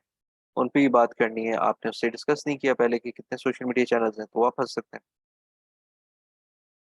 देन बहुत सारे ऐसे टूल्स होते हैं जो जिन पे आप सारे सोशल मीडिया चैनल्स को एक जगह पे अ, मैनेज कर सकते हैं। ठीक है, वो कहता है कि नहीं वो भी मैं नहीं करूँगा क्योंकि अगर मुझे वही करना होता, उसकी फ़ीस देनी होती तो मैं आपको क्यों हायर करता? तो ये भी आपके लिए चैलेंज हो जाएगा कि बजाय इसके क्लाइंट वही कहता कि जी मुझे $20-30 पर मंथ उसको नहीं देने थे, तभी तो मैंने $10 पे आपको हायर किया और अब आपको ये लग रहा है कि यार ये काम तो बहुत ज़्यादा बढ़ गया। अब यहाँ से बैकआउट भी नहीं कर सकते क्योंकि अगर बैकआउट किया तो आपकी अगेन रिव्यूज़ नेगेटिव में मिलेंगे, आपकी रैंकिंग गिरेगी, आपके पास मज़ीद आगे के प्रोजेक्ट्स आपके लिए डिफ़िकल्ट हो जाएँगे। So you need to make sure कि बहुत क्लियर होके अपने सारे काम को डिस्कस करें, अदरवाइज़ ये बहुत बड़ा चैलेंज आपके लिए आ सकता है, जो कि सिर्फ़ टाइम की अ, अब मुनासिबत से नहीं, ये आपकी कॉस्टिंग पे भी बहुत ज़्यादा इफ़ेक्ट कर सकता है। इवन अगर आप ये भी बोले ना कि चलें फ़ारिग ही हैं यार 2-4 घंटे एक्स्ट्रा लगा लेंगे, लेकिन अगर कोई इस तरह का काम आ गया जैसे कि मैंने एड्स की एग्ज़ाम्पल दी, कि जहाँ आपके पास कोई हिडन टैक्सेस लग गए और वो आपने डिस्कस नहीं किए, तो वो बहुत ज़्यादा इफ़ेक्ट कर सकता है आपकी अर्निंग्स को भी और आपकी ओवरऑल अ, इवन मोटिवेशन को भी काफ़ी डाउन कर देगा। ठीक है जी, how to deal with low ball prices जो अभी हमने डिस्कस किया कि no matter how good you are, no matter how well experienced you are, client आपको स्पॉइल करने की पूरी कोशिश करेगा हमेशा। वो चाहेगा कि कम से कम प्राइसेस में आप उसके लिए काम कर दें और अभी तो हम सिर्फ नॉर्मली जैसे हमारी ग्रुप पे कम्युनिकेशन हो रही होती है कि हम कुछ स्कैम्स डिस्कस कर रहे होते हैं कि किस-किस टाइप के स्कैम्स होते हैं। ये सब तो अभी हमने वो स्कैम्स डिस्कस किए ना कि जो या तो आपके कंप्यूटर में वायरस भेज रहे हैं या फिर आपसे जो है ना काम करवा के फिर आपसे पैसे नहीं दे दे रहे हैं या फिर आपको प्रोजेक्ट भेजते हैं और फिर आपसे कहते हैं कि जी प्रोजेक्ट सबमिट कराएँ और उसके साथ एक फीस आप हमें दें तो हम आपको अपने पैनल पे ऑनबोर्ड करेंगे। इस तरह के स्कैम्स तो हैं, लेकिन कुछ इस तरह के आपको लेजिट स्कैमर्स भी मिलेंगे जो कि खुद काम किसी और क्लाइंट का लेट्स से पकड़ेंगे $50 में एंड देन वो काम दोबारा से उसी पोर्टल पे लगा देंगे 5 या $10 में। फिर बहुत सारे हमारे जैसे न्यू कमर्स या डेस्परेट फ्रीलांसर्स उन पे भी बिड करेंगे और वो हमें थॉरली स्पॉइल करेगा, मतलब कहते हैं ना कि जी हमारी जान निकाल देगा उस काम को डिलीवर करवाने के लिए। इतना वो हमें तंग भी करेगा, इतना वो हमारे पीछे भी लगा रहेगा कि आपके पास ना टाइम बचेगा, ना आपके पास कोई एनर्जी बचेगी कुछ और करने की। और टेक्निकली आपने वही 5-10 डॉलर में अपने जितने भी आवर्स अवेलेबल थे वो आपने लॉक करवा दिए और वही काम वो आगे चल के उस क्लाइंट को $50 $100 में आगे सेल कर रहा होगा। तो इस तरह के भी बहुत सारे आपको लोग मिलेंगे जो मिडल पर्सन या एजेंट्स आप जिनको बोलते हैं, जो आपको बहुत ज़्यादा स्पॉइल करने की कोशिश करेंगे। So you need to make sure कि जब आपकी रिसर्च स्ट्रांग होगी, देन यू विल नो कि जी इस प्राइस से कम पे अगर कोई काम कर रहा है इस पर्टिकुलर प्रोजेक्ट में, तो वो अपने साथ गलत कर रहे हैं, वो परेशान ही होगा और मैं वो परेशानी नहीं झेलना चाहता। इसलिए आप क्लाइंट को उस पॉइंट के बाद सॉरी बोल देंगे कि नहीं सॉरी इससे कम में मैं नहीं कर सकता। अभी एक मेरे पास एक फ़ोन आया शख्स का दुबई से, एंड वो चाहते थे कि जी मैं उनके लिए उनका सोशल मीडिया सॉरी एसईओ का एक प्रोजेक्ट हैंडल करूं। उसके बाद ही वाज लाइक कि मेरे पास और भी जो है ना प्रोजेक्ट्स आते रहते हैं, हम वो भी डिस्कस करेंगे, एंड मेरे पास कुछ ई कॉमर्स के भी प्रोजेक्ट्स हैं, वो भी डिस्कस करेंगे। मैंने कहा ठीक है जी। उसने मैसेज किया, मैंने कहा एक टाइम दे दिया, मैंने कहा इस टाइम पे आप कॉल कर सकते हैं। उस टाइम पे हमारी कॉल होती है, बात होती है, एंड देन ही सेज कि अच्छा जी ये एसईओ का प्रोजेक्ट है और इस तरह का सिनेरियो है। तो since I am in the market, मुझे आइडिया है कि एक अच्छा एसईओ प्रोजेक्ट डिलीवर करने के लिए क्या रिसोर्सेज रिक्वायर्ड होती हैं, कितना टाइम रिक्वायर्ड होता है, क्या एनर्जी लगती है, क्या एक्सपर्टीज चाहिए होती है, उसकी बेस पे। और क्योंकि I do work with international clients as well, तो मुझे आइडिया है कि easily how much of a money can client easily pay for their websites project. तो लेट्स से मैंने उसको उसने जो पूछा कि जी how much do you charge, मैंने कहा डिपेंडिंग ऑन द क्लाइंट, $1000 से लेकर $5000 के बीच में हम मंथली चार्ज करते हैं। तो ही वाज लाइक नहीं यार ये तो बहुत ज़्यादा है, और इतने इससे तो कम में मुझे जो है ना इंडिविजुअल फ्रीलांसर्स मिल जाएंगे, एसईओ एक्सपर्ट्स मिल जाएंगे, उनके तो बड़े सक्सेसफुल प्रोजेक्ट्स हैं, उनके तो ये हैं, उनके तो वो है। मैंने कहा ठीक है आप उनसे करवा लें। मैंने कहा क्योंकि द थिंग इज कि मुझसे अगर आपको काम कराना है तो मेरे काम करने की क्वालिटी, मेरे काम की वैल्यू, मेरे काम की जो रिजल्ट्स हैं वो मुझे पता है how much it is worth and how much my clients get benefit from them. तो इस वजह से I do want a certain income out of it. And वो चाह रहे हैं कि जी नहीं यार ये तो बस जो है ना मैं तो कोई ऐसा बंदा ढूंढ रहा हूँ जो 50-100 डॉलर मुझसे ले ले और उसके बाद जो है ना मुझसे काम करवा ले।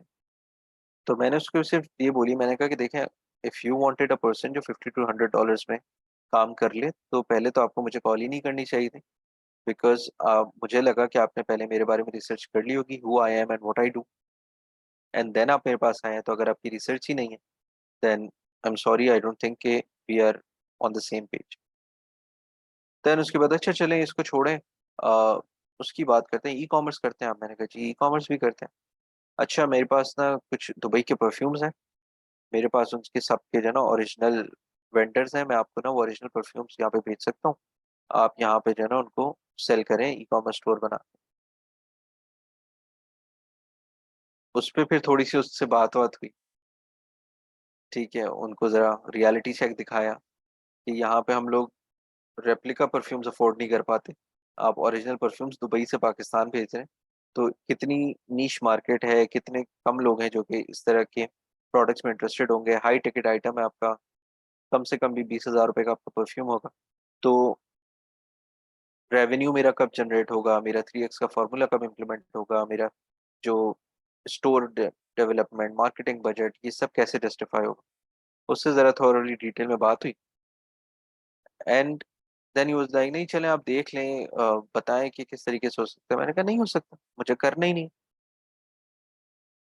तो यू नीड टू अंडरस्टैंड कि इस तरह से बहुत आपके पास जब आप काम में इन होंगे, आपका ब्रांड इमेज स्टैब्लिश हो चुका होगा, तो आपके पास बहुत सी ऐसी अपॉर्चुनिटीज आएंगी, but you need to make sure कि कौन सी अपॉर्चुनिटी को आपने यस कहना है, कौन सी अपॉर्चुनिटी को आपने नो कहना है। कभी कभी कोई अपॉर्चुनिटी आपको दिखने में बहुत ही ग्रैंड लगती है कि अच्छा ये क्लाइंट जो है ना मुझे इतने अमाउंट पे करेगा and I be set for coming years. लेकिन जब आप एक्चुअल रियलिटी चेक देखते हैं, जब आप उसकी सारी मैं कहूँगा कि की डिलीवरेबल्स जब आप सारे देखते हैं, देन यू रियलाइज कि काम तो इससे बहुत ज़्यादा हो गया। बहुत सारे लोग हैं जो सिर्फ हायर करेंगे आपको एज अ वर्चुअल असिस्टेंट, और फिर वो आपसे कंटेंट राइटिंग भी करवा लेंगे, डेटा एंट्री भी करवाएंगे, सोशल मीडिया भी करवा रहे होंगे आपको, खुद बोलेंगे कि वेबसाइट डेवलपमेंट सीखो, ग्राफिक डिजाइनिंग सीखो, नहीं सीखोगे तो तुम जो है ना जॉब से निकाल देंगे। देन आप और फंस जाओगे कि यार प्रोजेक्ट तो अच्छा मिला हुआ था, चलो सीखता रहता हूँ। आप इतना अपने आप को ओवर बर्न कर दोगे कि फिर उसके बाद ना आपके पास टाइम बचेगा कुछ करने का अपने लिए, और ना आपकी क्वालिटी ऑफ वर्क इतनी फोकस रहेगी, क्योंकि now you are juggling a lot of balls, तो आपको आपका फोकस भी उससे डिस्ट्रैक्ट हो जाएगा।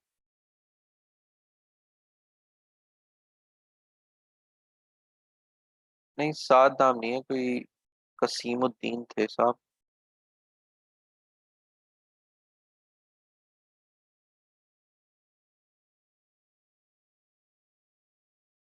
Okay, so building client relationships. Just give me a minute, थोड़ा मुझे इन slides को करना है।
Okay,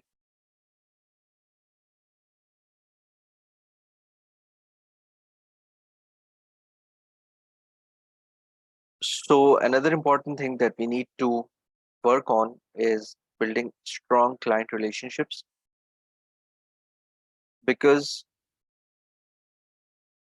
sometimes you never know how far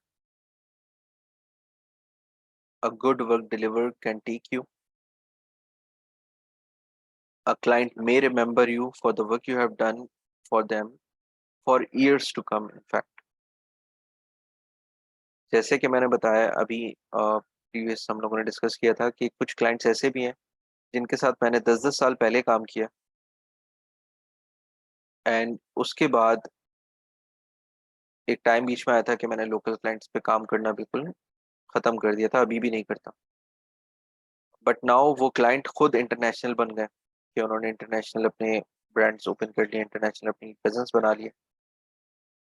but even after 10 years they are coming back to me asking कि जी आसान ये हम लोगों ने ब्रांड स्टार्ट किए, सो लेट्स वर्क ऑन। उसकी वजह यह है कि जब स्टार्ट में मैंने इनके साथ काम किया तो आई मेड श्योर कि पहली चीज़ कि ऑनेस्टी के साथ अपना काम करूं, जो कमिट कर रहा हूँ काम में वो काम डिलीवर करूं, एंड कोशिश करके थोड़ा एक्स्ट्रा डिलीवर कर दूं। देन ड्यूरिंग द टेन्योर उस क्लाइंट से आप बातें करते हो, आप 10 और टॉपिक्स पे डिस्कशन हो रहे होते हैं, तो the client is actually observing you as a person, as a human, and then if they like you or if they just understand you, then they make sure that you get benefit from this network जो अभी आपका client का बना।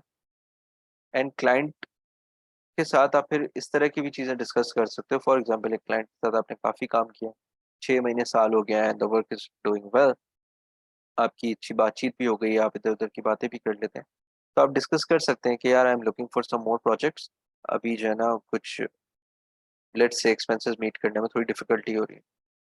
तो हो सकता है वो क्लाइंट खुद ही बोलेगा कि चलो यार मैं रिटेनर बढ़ा देता हूँ, या वो कहेगा ओके यार I have a friend and I just talk to him, और हो सकता है आपको वहां से भी काम आपके मिलना शुरू हो जाए। सो जस्ट मेक श्योर कि आप अभी से जो अपना एक पर्सोना क्रिएट कर रहे हैं वो बहुत ही प्रोफेशनल होगा, वो बहुत ही ऑनेस्ट होगा, डेडिकेटेड हार्ड वर्किंग होगा, ठीक है। और you need to just make sure कि not just for the reason कि जी मुझे इस प्लेटफॉर्म पे नेगेटिव मार्किंग मिल जाएगी, मैं इस वजह से इसके साथ कुछ गलत नहीं कर रहा या धोखा नहीं दे रहा, बट जस्ट उसको अपना एक नॉर्म बना लें, क्योंकि ये प्लेटफॉर्म्स में ये सब चीज़ें, रेटिंग्स, रिव्यूज, ये सब हैं ही इस वजह से, बिकॉज देयर आर पीपल जो कि नेगेटिव काम कर रहे होते हैं।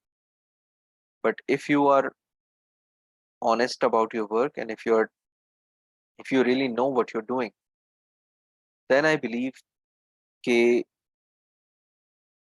आपकी जो synergies बनती हैं with the clients during the time, they take you to a long way, and then you reap benefits of that planted tree actually for a very long time. तो जी बेनिफिट्स क्या हैं एक अच्छी क्लाइंट रिलेशनशिप के? You get repeat business. अगर आपके और client के रिलेशनशिप अच्छा है so he will come back to you consistently. Referrals मिल जाते हैं आपको, जैसा भी मैंने बताया कि क्लाइंट आपको और बिजनेस भी रेफर कर सकता है। दैट मीन्स कि एक अच्छी relationship with the client can bring you more business as well. And the reason कि क्योंकि आपको रिपीट बिजनेस भी मिल रहा होता है, आपको रेफरल्स भी मिल रहे होते हैं, सो आपकी सेल्स ऑटोमेटिकली इंक्रीज हो जाती हैं।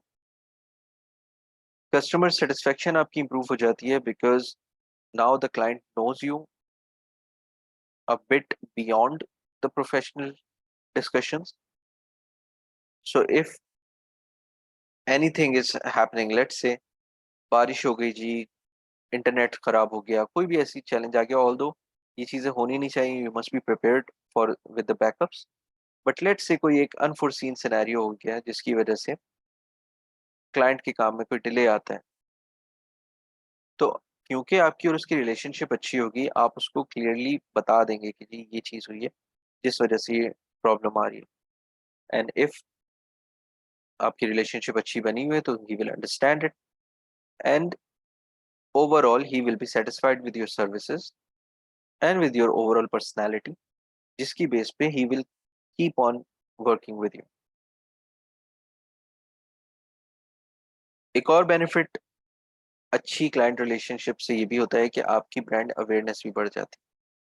वो ब्रांड अवेयरनेस किस तरह से बढ़ती है, जैसे कि हमने अभी बताया कि अगर क्लाइंट के साथ आपकी रिलेशनशिप अच्छी है और वो क्लाइंट से आप कहते हो कि जी एक रिव्यू लिख दे मेरी सर्विसेज के बारे में, या just recommend me among some of your friends who might be needing my services, तो वो आपका एडवोकेट बन जाता है, and when he talks about you तो ऑटोमेटिकली आपकी ब्रांड अवेयरनेस उन लोगों में बढ़ रही है जो डायरेक्ट इम्पैक्ट कर सकते हैं आपके बिजनेस को। सो इससे बेहतर मार्केटिंग गिमिक आपको और कोई नहीं मिल सकता कि एक शख्स जिसने आपके साथ काम किया, he is happy with your services and now he is recommending you to other people as well.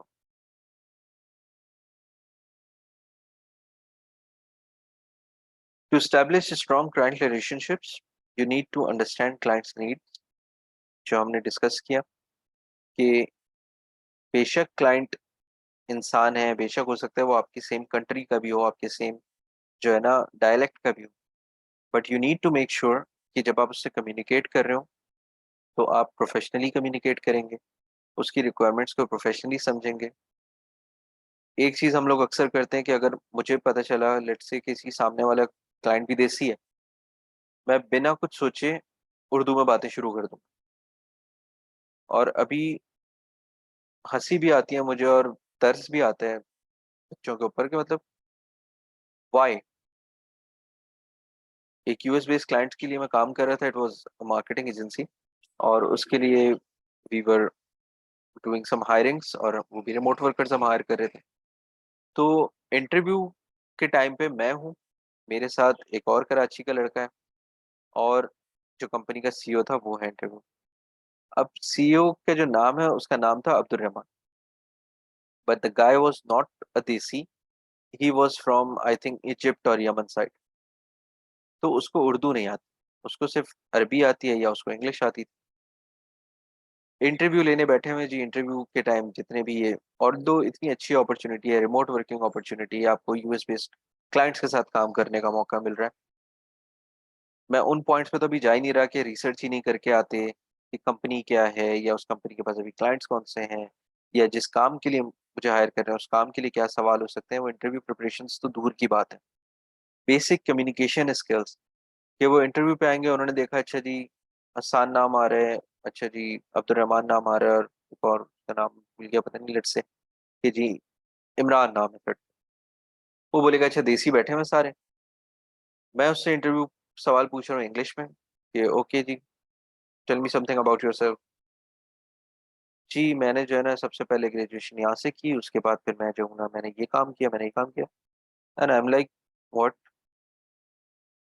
और जो सीईओ है वो, मुझे पता है कि वो ब्लैंक बैठा है, उसको एक लफ्ज नहीं समझ आना है। तो फिर मैं आगे से उसको अगला सवाल दोबारा मैं इंग्लिश में पूछूंगा, फिर दोबारा इंग्लिश का जवाब उर्दू में आता है। फिर मैं बोलता हूँ कि अच्छा जी can you please speak in English. अब उनको ये लगता है कि मैं उनकी इंग्लिश का टेस्ट ले रहा हूँ, वो फिर दो तीन लाइनें इंग्लिश की शुरू होती हैं, फिर उसके बाद समझाने के लिए दोबारा उर्दू में चले जाते हैं। तो एक बहुत बुरा इम्पैक्ट पड़ता है कि आप एक यूएस बेस्ड कंपनी के लिए अप्लाई कर रहे हो, आपको आगे यूएस बेस्ड क्लाइंट्स के साथ काम करना है, तो एटलीस्ट जो लैंग्वेज यूज होती है यूएस में मेजरली, आप एटलीस्ट उसको तो रिस्पेक्ट दे दें।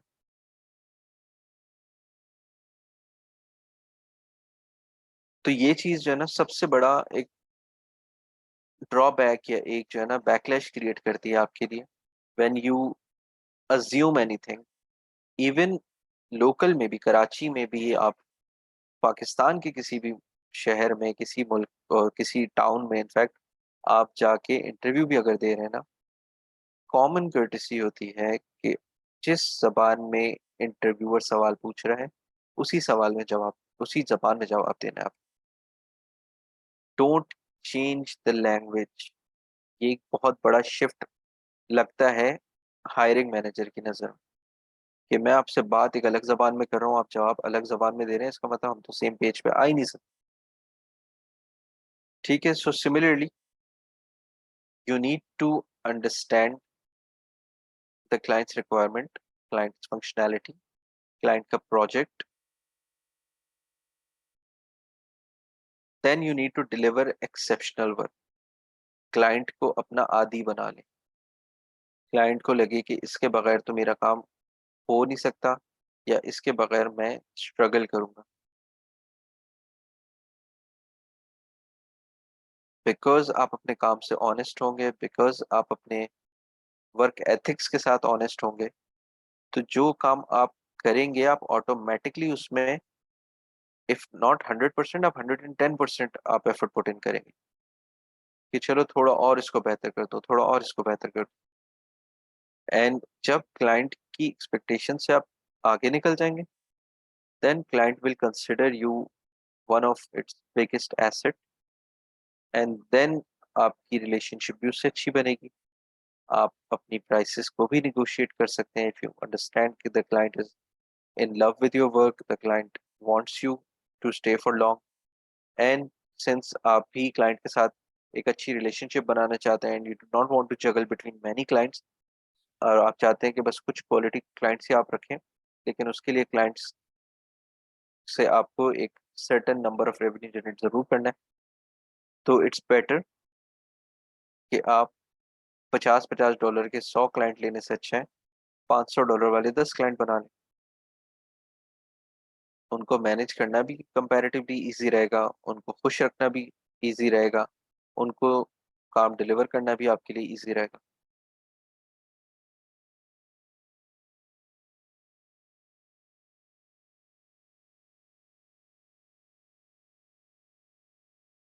B reliable and consistent.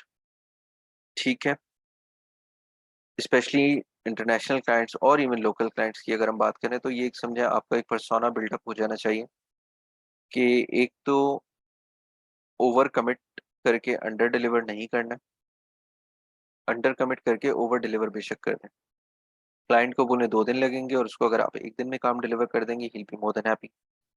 Client को बोले 2 वेरिएशंस दूंगा, एक तीसरी भी बना के दे दें, he will be happy. So but just make sure कि इंटरनेशनली टाइम की बहुत वैल्यू है, पंक्चुअलिटी की बहुत वैल्यू है, डेडलाइंस की बहुत वैल्यू। अगर किसी ने आपसे 3 बजे की मीटिंग सेट की है ना, तो वो 3 बजे ही आएगा आपके पास, नो मैटर वो कहाँ बिजी हो, नो मैटर उसकी क्या कमिटमेंट्स रही हो। अगर उसने आपसे टाइम कमिट कर लिया है, so they respect that time. Similarly किसी काम की अगर आपने डिलीवरी डेट सेट की है क्लाइंट के साथ, so they expect the work to be delivered to them before that time. 1 minute भी उससे ज्यादा होगा तो that will be considered a negative thing client's mind. और ये काम तभी पॉसिबल होगा जब आपके जो फर्स्ट ड्राफ्ट होंगे प्रोजेक्ट के, वो आप अपनी डेडलाइन से काफी पहले दे।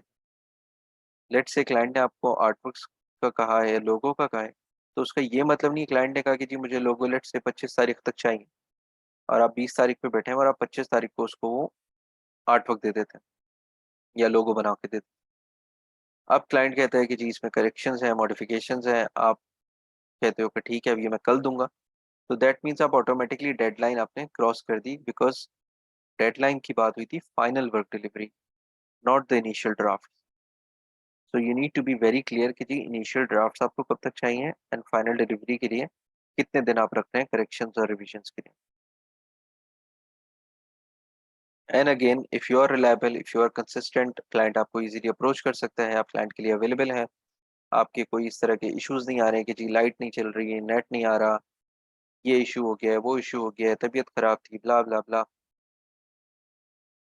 अगर ये इश्यूज को आप नहीं रेस करेंगे, आप क्लाइंट के लिए एक अच्छी रिसोर्स साबित होंगे, then client will would love to have you for a long term, and then आपकी एक अच्छी रिलेशनशिप ऑटोमेटिकली क्लाइंट के साथ विद टाइम बन जाएगी। गो दी एक्स्ट्रा माइल, जैसे मैंने बताया कि try to deliver 110%। So always make sure कि जब क्लाइंट कोई भी प्रोजेक्ट आप उस पर काम कर रहे हो, तो अपना 100% उस पर दें, एंड देन उसके बाद किसी और से 10% लेके ना थोड़ा 10% एक्स्ट्रा भी दे दें।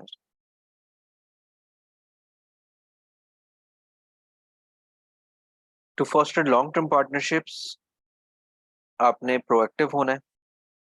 प्रोएक्टिव होने के लिए अगेन एज आई सेड कि आपने जो क्लाइंट से टाइम कमिट्स किए हुए हैं कि जी मैं इस टाइम पे अवेलेबल होता हूँ काम के लिए, उस टाइम पे आपने अवेलेबल होना है। क्लाइंट का मैसेज आता है, ऐसा नहीं करना है कि क्लाइंट के मैसेज को बस आपने छोड़ दिया है, आधे घंटे बाद 1 घंटे बाद उसको देख रहे हैं, रिप्लाई कर रहे हैं।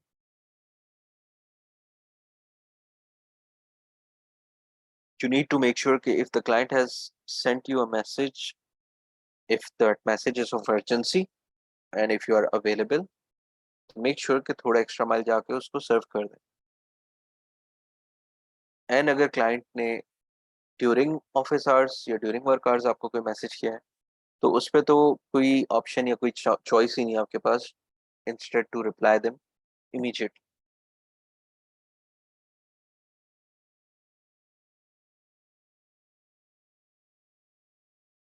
मेंटेन ओपन कम्युनिकेशन, ठीक है, don't just assume things. Client से जब आपकी कम्युनिकेशन क्लियर होगी, ठीक है, आपकी वर्क डिलीवरेंस के हवाले से बातें क्लियर होंगी, एंड क्लाइंट को कंप्लीट अवेयरनेस होगी कि what you are working right now, where you are heading, by when will you be delivering what, तो it's gonna help the client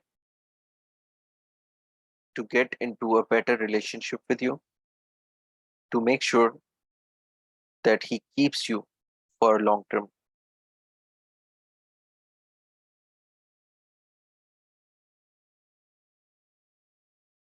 You need to show appreciation. Client ने आपको काम दिया है, आप उसको थैंक यू भी बोलेंगे, आप उसकी इवन जो एक बेसिक पोलाइटनेस होती है वो आपने अपने पास रखनी है। क्लाइंट ने कभी आपको अप्रिशिएट किया, you will say thank you to him. Client ने कोई काम आपसे मांगा, आपने डिलीवर कर दिया, क्लाइंट ने थैंक यू बोल दिया, तो आप उसको भी थैंक यू बोल सकते हैं कि thank you for providing you this opportunity, या thank you for basically giving you this chance to prove himself.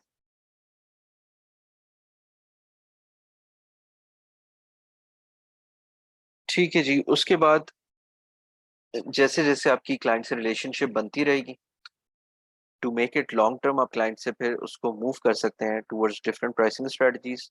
अगर क्लाइंट अभी आप आर्ली रेट पे काम कर रहे हैं और आपने लेट से 3 से 6 महीने काम कर लिया, और आपको पता है कि जी आप महीने में लेट से 20 घंटे उसके लिए काम करते हैं, और पर आवर आप उससे 10 घंटे $10 पर आवर अगर आप चार्ज कर रहे हैं, तो वो महीने के आपको लेट से $200 ऑन एवरेज, कभी 220 हो जाते हैं, कभी 250, कभी 150, इस तरह से अगर वो काम हो रहा है, तो आप उसका एक एवरेज अमाउंट निकाल के क्लाइंट से बोल सकते हैं कि hey I been observing that we are moving to and fro around this budget. So how about if we can just move to a retainer model where you pay me the average of this amount that we have generated or that we have done business for in the last 6 months? And so you do not have to like worry about managing the hours, and I do not have to worry about like reporting all these hours, and even I'll be using this time as well in delivering you better projects or better results. Client ने 6 महीने से आपके साथ काम कर रहा है, तो he'll be like कि हाँ ठीक है, he trusts you, he trusts your work ethics, and उसने भी अपने एंड पे देखा कि हाँ ठीक है, it's beneficial for both the parties. So वो क्या करेगा, वो बोलेगा ठीक है जी आ जाओ, मूव हो जाते हैं हम लॉन्ग टर्म एक रिटेनर मॉडल के ऊपर। And then again retainer model पे जब आ जाएंगे, तो आपको पता होगा कि हर महीने इतने पैसे तो मेरे अकाउंट में गिरेंगे ही। जो बेनिफिट्स अभी हमने रिटेनर मॉडल के देखे, वो सब ऑटोमेटिकली एम्प्लॉय हो जाएंगे आपके अकाउंट्स में।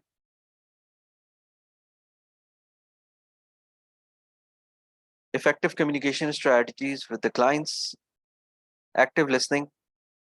You need to be a good listener. Listen to clients' concerns, listen to their feedback, listen, understand their goals and their perspective कि वो क्या चीज़ चाह रहे हैं। जस्ट ये समझ के कि हमें ये काम आता है, ये काम इसी तरीके से होता है, ऐसे नहीं चलेगा। You need to understand clearly what the client is looking for, and then you provide them with the solution.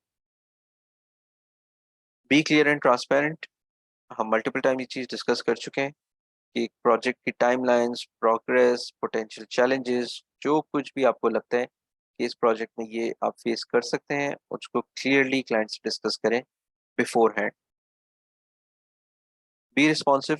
Client email करता है, मैसेज करता है, या जो भी आपने मीडियम्स अपने कम्युनिकेशन के रखे हुए, उसमें कोई भी क्वेरी आती है, so you need to make sure that you respond them in a timely manner. Use positive language. ठीक है, अगेन ये कम्युनिकेशन स्किल में आपकी आ जाती है कि whenever you are talking to a client, so उसी तरह बात करनी है जिस तरह लेट से एक एयर होस्टेस हो गए, कोई होटल डेस्क मैनेजर्स हो गए, इवन वेटर्स हो गए।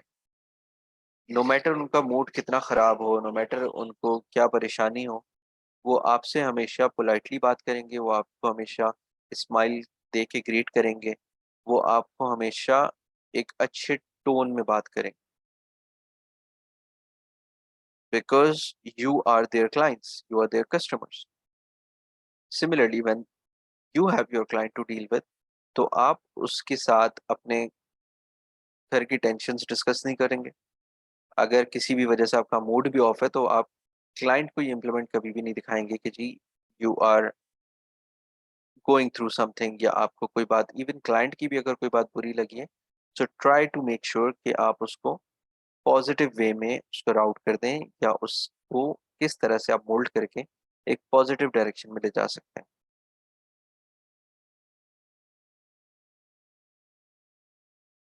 Seek for feedback. जब भी आप क्लाइंट को काम डिलीवर करें, इवन अगर काम माइलस्टोन्स पे चल रहा है, तो जब भी वो माइलस्टोन अचीव हो जाए, make sure to ask the client if they are satisfied with the work quality, if there is anything that they need to be fixed for the next milestone, if there is anything that they would suggest you to improve your work, make sure you ask it for them। even अगर client का project आपने one of project था, आपने complete करके deliver भी कर दिया है, सो उससे ये ज़रूर पूछें कि जी क्या रिस्पॉन्स या क्या फीडबैक रहा है, so that you can improve yourself for the new clients. Even client अगर खुश नहीं भी है आपके काम से, तो भी उससे पूछें कि जी किन सेगमेंट्स में आपको लगता है कि मुझे इम्प्रूव करने की ज़रूरत है। Address issues promptly. कभी भी कोई इशू रेज होता है, आप क्लाइंट के प्रोजेक्ट पे काम कर रहे हैं, अचानक से आपका एड अकाउंट बंद हो जाता है, कोई भी इशू आ जाता है आपकी वेबसाइट से related, so make sure to inform the client right away and tell him कि you are working on it and you are dealing with it as well. क्योंकि क्लाइंट अगर कोई चीज़ ऑब्जर्व करके आपको भेजे, that means that you are not doing your work properly. आपकी जो ऑब्जर्वेशन है काम को लेके, that is not in place. कभी कभी ऐसा होता है, if you are managing a social media channel, तो ऑल दो ये चीज़ होनी नहीं चाहिए, बट बहुत से लोग करते हैं गलती कि कंटेंट पब्लिश किया, आर्टवर्क पब्लिश किया, पेज पे पोस्ट कर दिया, एंड देन उसके बाद क्लाइंट आपको एक स्क्रीनशॉट लेके बता रहा है कि जी जो आर्टवर्क था इसमें तो ये स्पेलिंग मिस्टेक थी, या ये जो आपने कैप्शन ऐड किया इसमें ये ग्रामर मिस्टेक थी, या ये लिंक आपने गलत डाल दिया। 10 तरह के रीजन हो सकते हैं। नाउ क्योंकि वो चीज़ आपने ऑलरेडी पोस्ट कर दी है, दैट मीन्स कि आपके उस पेज के जो फॉलोअर्स हैं, जिन्होंने लाइक किया हुआ है, उन्होंने वो चीज़ देख ली है, उनकी नज़र में ब्रांड का एक नेगेटिव इंप्रेशन चला गया, which is a big mistake. Secondly, आपने उस चीज़ को रिव्यू भी नहीं किया, क्रॉस चेक भी नहीं किया, पोस्ट भी कर दिया, मतलब इतनी गलतियां आपने कर ली, और उसके बाद आपने पोस्ट करने के बाद भी उसको एक दफ़ा चेक नहीं किया। हमारी प्रैक्टिस हमेशा होती है कि व्हेनेवर वी पोस्ट समथिंग, तो we just go back to the page and एक दफ़ा देखते हैं उसको दोबारा से कि जी पोस्ट होने के बाद ये चीज़ क्या लग रही है। हो सकता है वहां पे हम वो उस गलती को पकड़ लें, एंड जैसे ही पकड़ें तो उसको डिलीट कर दें, but that is the last limit. वैसे तो ये चीज़ें, गलतियां पोस्ट करने से पहले आपको चेक कर लेनी चाहिए।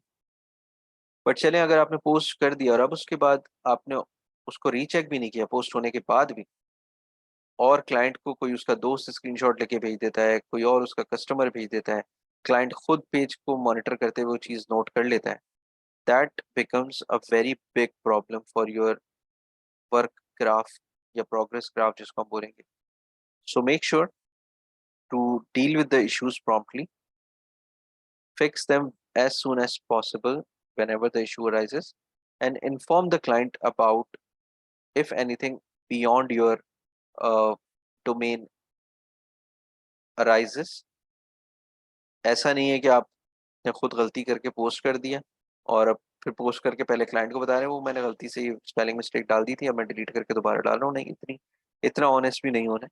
लेकिन हाँ, कोई चीज़ें ऐसी आ जाती हैं जो आपको लगता है कि चैलेंजिंग है। लेट्स से वेबसाइट का एक पेज रिस्पॉन्सिव नहीं है, मोबाइल पे वो डिफरेंट तरीके से खुल रहा है, एंड डेवलपर से भी डीलिंग आप ही की रिस्पॉन्सिबिलिटी है, बट डेवलपर अभी अवेलेबल नहीं है, तो आप बता सकते हैं क्लाइंट को कि जी ये मैंने चीज़ ऑब्जर्व की है, I have message the developer as well, I will give you an update on this as soon as he responds back.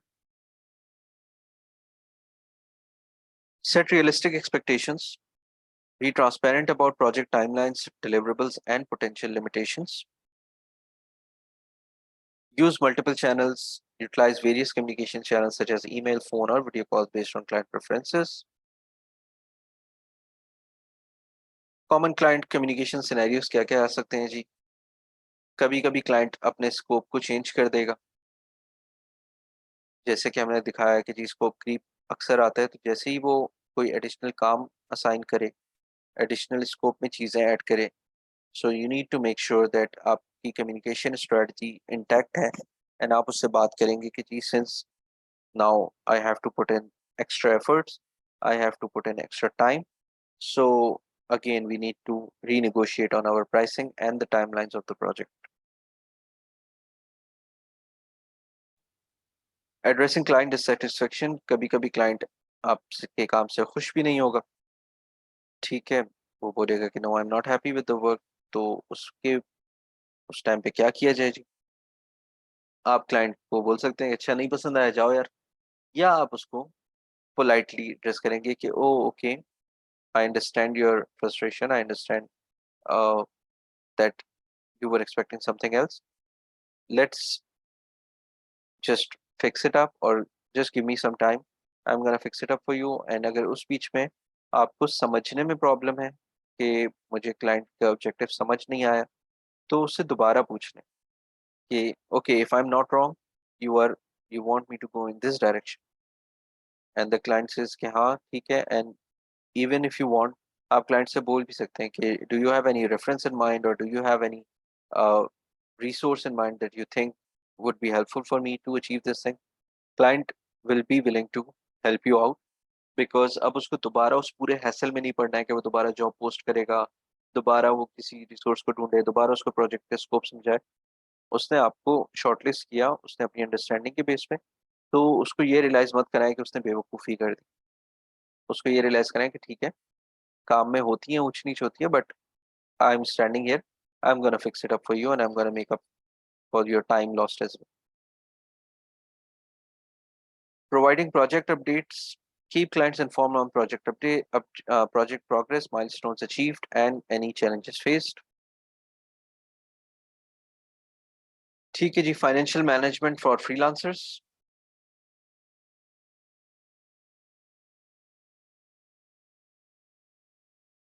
सबसे पहली चीज जो आपने करनी है when you are working as a remote worker or when you are working as a freelancer, तो अपने business और पर्सनल फाइनेंसेस को सेपरेट रखना है। Do not merge your business earnings with your personal earnings. इस चीज को जितना जल्दी आप क्लियर कर लेंगे, उतना आपके लिए बेहतर रहेगा, उतना आपके लिए ग्रोथ आसान रहेगी। नॉर्मली लोग क्या करते हैं कि जी अपना अकाउंट खोल लेते हैं, फ्रीलांसिंग से पैसे आते हैं, रिमोट वर्किंग से पैसे आते हैं, वो उनको अपने अकाउंट्स में डालते हैं, and then they consider that amount to be theirs, और वो उसको इतनी बुरी तरह मिक्स कर देते हैं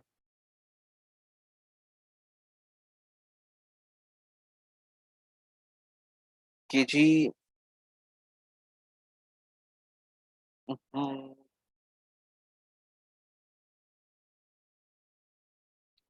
चलें एक काम करते हैं, ये टॉपिक्स हम नेक्स्ट क्लास में डिस्कस करेंगे, फाइनेंशियल मैनेजमेंट भी और मैनेजिंग वर्क लाइफ भी।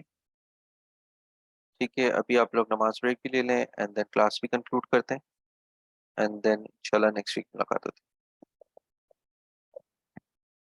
है। ओके, टेक केयर, अल्लाह हाफिज।